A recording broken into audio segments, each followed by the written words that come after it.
ده مشروب الطاقة والتركيز، ودي الحلقة رقم 5 من سلسلة عصائر صحية. ومشروب النهاردة هو سموزي التمر بالمكسرات والموز. هنجيب الميكسر بتاعنا وهنحط فيه الموز اللي معروف عنه انه غني جدا بالبوتاسيوم اللي بيحسن تدفق الدم للدماغ، كمان غني بحمض الفوليك اللي بيدعم صحة الدماغ، كمان بيحسن من الذاكرة والمود بتاعك لانه بيأثر على هرمون السيروتونين هرمون السعادة. كمان معروف عن الموز انه غني بالالياف اللي بتدعم صحة الجهاز الهضمي. وطالما مشروب طاقة يبقى اكيد هيبقى معانا التمر المجدول اللي هو مصدر ممتاز للطاقة والعناصر الغذائية الأساسية اللي جسمنا محتاجها.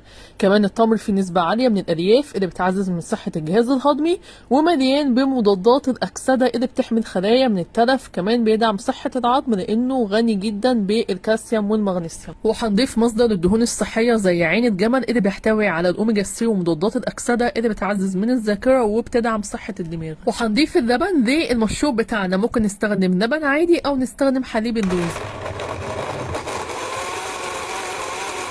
وبكده المشروب بتاعنا بقى جاهز. بجد يا جماعة المشروب ده مش طبيعي، بيديك احساس عالي جدا بالطاقة وبيساعدك على التركيز. حاولوا تعتمدوه بشكل يومي، واشوفكم في حلقة جديدة من سلسلة عصائر صحية، وباي باي.